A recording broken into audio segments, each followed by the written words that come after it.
अनेक मुद्दे समोर येतात. अजितदादांच्या निधनानंतर देखील आता रोहित पवार देखील प्रश्न अनेक उपस्थित करतायत. कसं बघता इकडे? माननीय रोहित पवार यांनी उपस्थित केलेले जे मूलभूत प्रश्न आहेत ते अत्यंत महत्त्वाचे आहेत, जे सर्वसामान्य लोकांच्या मनामध्ये ते निर्माण झालेले आहेत. त्याचं उत्तर देण्याची जबाबदारी राज्य सरकारची आहे, पण त्याचबरोबर केंद्रीय हवाई वाहतूक खात्याची पण आहे. पण त्याच्यापासून ते पळ काढतायत आणि वेगवेगळे कारणं देत आहेत, हे योग्य नाही आहे. खरं तर आता काल राज ठाकरेंनी देखील यावर शंका उपस्थित केली आणि रोहित पवारांच्या प्रश्नाचे उत्तर मिळाले पाहिजे असं देखील म्हटलं त्यांनी. नक्कीच उत्तर मिळालीच पाहिजे. काही वेळेला म्हणतात की ब्लॅक बॉक्स जळला, मग प्रश्न असा निर्माण होतो की साधे साधे कागद वाचले आणि ब्लॅक बॉक्स सारखा महत्वाचा जो पार्ट असतो विमानामध्ये तो कसा काय जळू शकतो, हे सगळेच प्रश्न न उत्तर देण्यासाठीच सरकारसाठी आहेत ते, परंतु त्यांची उत्तरं सरकारला द्यावीच लागतील. राज्यसभेत देखील विषय झालेला आहे. काय नेमकी आता शिवसेना ठाकरे गटाची? हो, आमच्या पक्षाप्रमुख उद्धवजी ठाकरे जो निर्णय घेतील तो सर्वांना मान्य आहे. खरं तर कोल्हापुरात नगरपालिकेच्या निवडणुकीत एक गोंधळ पाहायला मिळाला. चिपळूण नगरसेवकापदी सुनील मोदींची निवड झाल्यानंतर आपल्या गटातील कार्यकर्ते नाराज झाले. योग्य, आम्ही त्याची माहिती घेऊ. जिल्हा प्रमुख वगैरे आहेत आमच्या बरोबर. त्यांनी शहर पदाधिकारीचा राजीनामा दिला. नेमकी काय त्यांची भूमिका कशी आहे त्याच्याबाबतची सविस्तर माहिती घेऊ आणि पक्षप्रमुखांना आम्ही अहवाल सादर करून मग योग्य ते कारवाई करू. धन्यवाद. अनेक मुद्दे समोर येतात. अजितदादांच्या निधनानंतर देखील आता रोहित पवार देखील प्रश्न अनेक उपस्थित करतायत. कसं बघता इकडे? माननीय रोहित पवार यांनी उपस्थित केलेले जे मूलभूत प्रश्न आहेत ते अत्यंत महत्त्वाचे आहेत, जे सर्वसामान्य लोकांच्या मनामध्ये ते निर्माण झालेले आहेत. त्याचं उत्तर देण्याची जबाबदारी राज्य सरकारची आहे, पण त्याचबरोबर केंद्रीय हवाई वाहतूक खात्याची पण आहे. पण त्याच्यापासून ते पळ काढतायत आणि वेगवेगळे कारणं देत आहेत, हे योग्य नाही आहे. खरं तर आता काल राज ठाकरेंनी देखील यावर शंका उपस्थित केली आणि रोहित पवारांच्या प्रश्नाचे उत्तर मिळाले पाहिजे असं देखील म्हटलं त्यांनी. नक्कीच उत्तर मिळालीच पाहिजे. काही वेळेला म्हणतात की ब्लॅक बॉक्स जळला, मग प्रश्न असा निर्माण होतो की साधे साधे कागद वाचले आणि ब्लॅक बॉक्स सारखा महत्वाचा जो पार्ट असतो विमानामध्ये तो कसा काय जळू शकतो, हे सगळेच प्रश्न न उत्तर देण्यासाठीच सरकारसाठी आहेत ते, परंतु त्यांची उत्तरं सरकारला द्यावीच लागतील. राज्यसभेत देखील विषय झालेला आहे. काय नेमकी आता शिवसेना ठाकरे गटाची? आमच्या पक्षाप्रमुख उद्धवजी ठाकरे जो निर्णय घेतील तो सर्वांना मान्य आहे. खरं तर कोल्हापुरात नगरपालिकेच्या निवडणुकीत एक गोंधळ पाहायला मिळाला. चिपळूण नगरसेवकापदी सुनील मोदींची निवड झाल्यानंतर आपल्या गटातील कार्यकर्ते नाराज झाले. योग्य, आम्ही त्याची माहिती घेऊ. जिल्हा प्रमुख वगैरे आहेत आमच्या बरोबर. त्यांनी शहर पदाधिकारीचा राजीनामा दिला.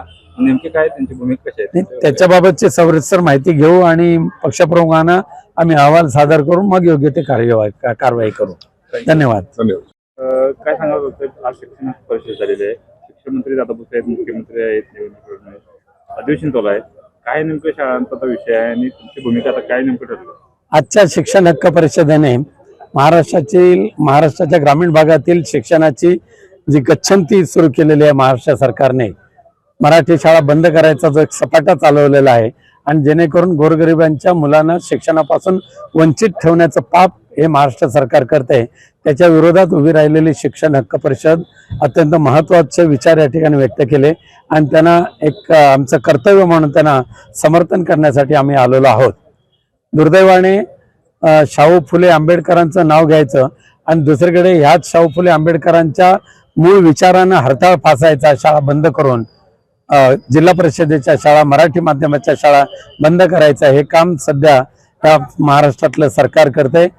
कालच विधानसभेमध्ये मराठी भाषा शिकलीच पाहिजे अशी घोषणा माननीय मुख्यमंत्र्यांनी केलं आणि दुर्दैवाने शिक्षण मंत्र्यांनी शेकडोच्या संख्येने जिल्हा परिषदेच्या शाळा बंद केल्याचं सांगितलं. त्यामुळे मुख्यमंत्री महोदयांनी त्याची दखल घेण्याची आवश्यकता आहे आणि शिक्षणाला किंवा बंद होत असलेल्या शाळांना कुठेतरी नवी संजीवनी देण्याची आवश्यकता आहे. वाडी वस्त्यातील गोरगरीब मुलांना हक्काचं शिक्षण देण्याचं काम या सरकारने करण्याची जी आवश्यकता आहे त्याच्यापासून जे पळ काढतंय ते त्यांना काढता येणार नाही, हे ठामपणे आज शिक्षण परिषदेमध्ये उपस्थितांनी सांगितलेलं आहे. खरं तर आता शिक्षण परिषद शाहू महाराज देखील उत्तर होते. नेमके काय ठराव झाले आणि आता सरकारला तुमचं काय इशारा असणार? ठरावाचे एक चांगल्या पद्धतीचे ठराव या ठिकाणी झालेले आहेत. उदाहरणार्थ शिक्षक संच मान्यता असेल, शाळा समायोजन असेल, या संदर्भातले अधिक माहिती ते देतीलच, पण महत्वाचे ठराव या आजच्या शिक्षण हक्क परिषदेमध्ये झालेले आहेत. पण सातत्यानं शाळांचा प्रश्न निर्माण होतो. समायोजन प्रत्येक सरकारमध्ये हे संघर्ष शिक्षकांना, पालकांना. दुर्दैवाने मागच्या 10 वर्षामध्ये खास करून जेवढं शिक्षक संच मान्यतेमध्ये गोंधळ केला गेला शाळा समायोजनाचा मध्ये गोंधळ केला गेला तेवढं यापूर्वी कधी केलं गेलं नव्हतं. सरकारला तुमचा नेमका काय इशारा असणार, कारण अधिवेशन देखील चालू आहे. सरकारला इशारा दिलेलाच आहे की संच मान्यतेच्या नावाखाली आणि शाळा समायोजनाच्या नावाखाली तुम्ही ग्रामीण भागातल्या विद्यार्थ्यांसाठी आवश्यक असणाऱ्या ह्या शाळा बंद करण्याचं पाप करू नका आणि जर करत असाल तर त्या विरोधात शिक्षण हक्क परिषदेत एक जबरदस्त चळवळ उभी केल्याशिवाय राहणार नाही. तर लोकशाही मराठी ऐका, पहा, जागरूक रहा.